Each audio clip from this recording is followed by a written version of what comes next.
तो नमस्कार, आप सभी का हमारे इस YouTube channel online study bye AKS में बहुत बहुत स्वागत है।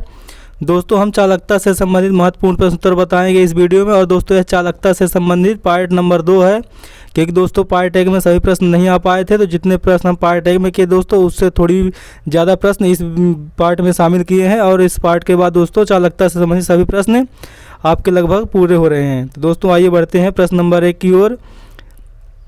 किस वर्ष सूचना प्रौद्योगिकी क्षेत्र का आधार जोहान गुटेनबर्ग द्वारा प्रिंटिंग प्रेस के आविष्कार से मिला दोस्तों? तो सही उत्तर है 1450 ईस्वी में। अगला प्रश्न, विद्युत टेलीग्राफी का आविष्कार कब हुआ था? तो 1844 ईस्वी में विद्युत टेलीग्राफी का आविष्कार हुआ था। अगला प्रश्न, रेडियो टेलीफोन का आविष्कार कब हुआ था? तो सही उत्तर होगा 1906 ईस्वी में। मतलब रेडियो और दोस्तों दूसरा है टेलीफोन, दोनों का आविष्कार 1906 ईस्वी में किया गया था।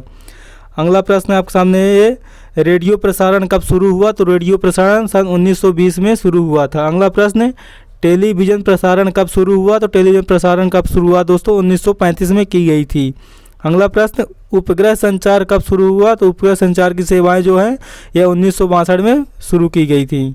अगला प्रश्न, टाइप सेटिंग और प्रकाशन के क्षेत्र में किस कंप्यूटर प्रणाली ने महत्वपूर्ण भूमिका निभाई है? तो DTP कंप्यूटर प्रणाली ने महत्वपूर्ण भूमिका निभाई है। अगला प्रश्न, किस प्रणाली के अंतर्गत किसी प्रकार के आंकड़े कंप्यूटर में सुव्यवस्थित ढंग से संग्रहित किए जा सकते हैं? तो इसका सही उत्तर होगा डेटाबेस प्रणाली के आधार पर। अगला प्रश्न आपके सामने रहा, भारत सरकार ने नेटे यानी इसका फुल फॉर्म है इंडियन नेटवर्क और remote area business message network, जिसका शॉर्टकट है RABMN, ने कौन सी सुविधाएं विकसित की हैं? तो इसका सही उत्तर होगा ईमेल सेवाएं। अगला प्रश्न है, इलेक्ट्रॉनिक संचार के द्वारा मूल प्रति की प्रतिलिपि दूर भेजने वाली मशीन कौन सी है या क्या कहते हैं? तो उसे फैक्स कहते हैं। अगला प्रश्न है, फैक्स नेटवर्क का क्या नाम है? तो यह पार्ट से बोलते हैं इसको। फैक्स का जो नेटवर्क होता है इसे पार्ट से बोलते हैं। अगला प्रश्न है, भारत में इलेक्ट्रॉनिक डाटा इंटरचेंज सेवा किस निगम ने शुरू की है? तो इसका सही उत्तर होगा विदेश संचार निगम लिमिटेड ने। अगला प्रश्न है, किस प्रणाली की मदद से जुरासिक पार्क के डायनासोर को जीवित किया गया था? इसका सही उत्तर होगा कंप्यूटर ग्राफिक्स के माध्यम से। अगला प्रश्न है, सन 1949 में किस देश ने केबल टीवी की शुरुआत की है थी? तो दोस्तों उस समय अमेरिका ने प्रारंभ किया था केबल टीवी। अगला प्रश्न, प्रकाशित कांच तंतु आधारित दूरसंचार प्रणाली में सूचनाओं को किसमें परिवर्तित किया जा सकता है? तो सही उत्तर होगा विद्युतीय सिग्नल में। अगला प्रश्न है, इंटरनेशनल मेरीटाइम सैटेलाइट यानी अंतर्राष्ट्रीय सामुद्रिक उपग्रह का संक्षिप्त नाम क्या है?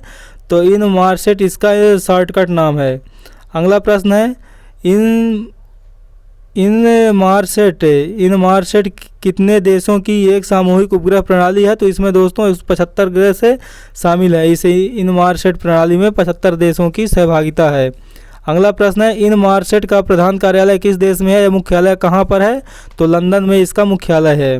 अगला प्रश्न है, सुदूर संवेदन एजेंसी की स्थापना किस शहर में की गई थी या की गई है? तो इसका सही उत्तर होगा हैदराबाद में। अगला प्रश्न है, FM जिसको हम लोग मतलब FM बोलते हैं, इसका पूर्ण रूप होता है आवृत्ति नियामक। इसका प्रसारण किस आवृत्ति का संतुलित परिवर्तन है? तो उसका सही उत्तर होगा रेडियो प्रसारण वाहक का। अगला प्रश्न, रडार का अर्थ क्या है? तो रडार का अर्थ पूछा जाए पूरा इसका फुल फॉर्म है तो रेडियो संसूचन एवं सर्वेक्षण इसका पूर्ण रूप है। अगला प्रश्न, किसके द्वारा रेडियो तरंगों की सहायता से आकाशगामी वायुयान की स्थिति व दूरी का पता लगाया जाता है? तो इसका सही उत्तर रडार के द्वारा।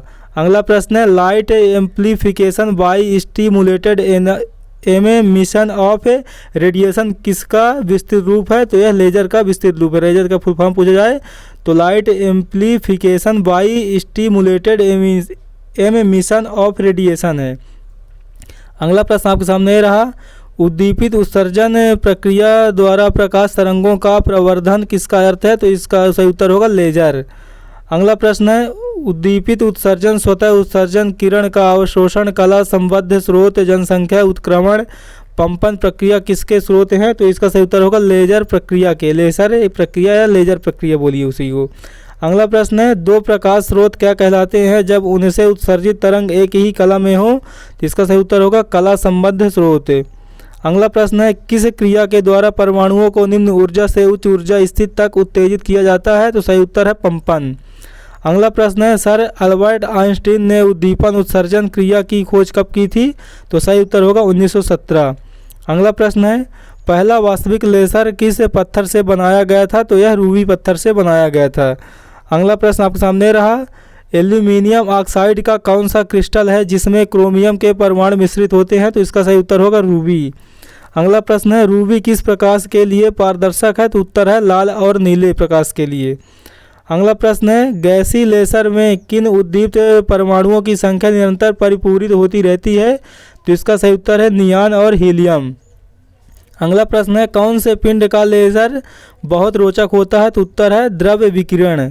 अगला प्रश्न है ताप नाभिकीय प्रतिक्रिया चलाने हेतु वैज्ञानिक किस अति उच्च तापक्रम तक गर्म करने हेतु शक्तिशाली लेजर किरण के उपयोग की विधियां ढूंढने में लगे हैं?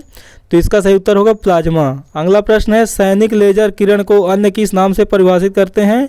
तो इसको मृत्यु किरण के नाम से सैनिक लोग परिभाषित करते हैं। कोई भी सामान्य व्यक्ति भी इसे मृत्यु किरण के रूप में जानता है।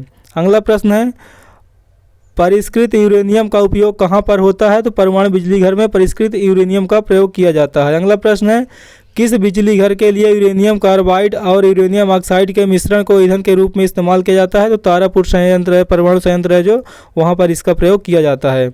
अगला प्रश्न है किसके द्वारा त्रिविमीय प्रतिबिंब लिया जाता है? तो होलोग्राफी लेजर द्वारा त्रिविमीय प्रतिबिंब लिया जाता है। अगला प्रश्न है होलोग्राफी का प्रथम उपयोग किस वैज्ञानिक ने किया था? तो इसका सही उत्तर होगा YN डेनिसूके ने किया था 1962 ईस्वी में।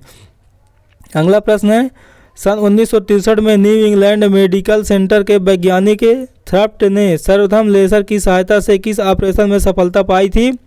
तो उन्होंने कैंसर के में सफलता पाई थी। यानी अगर आपसे प्रश्न ये भी बने लेजर का उपयोग किस बीमारी के इलाज के लिए किया जाता है?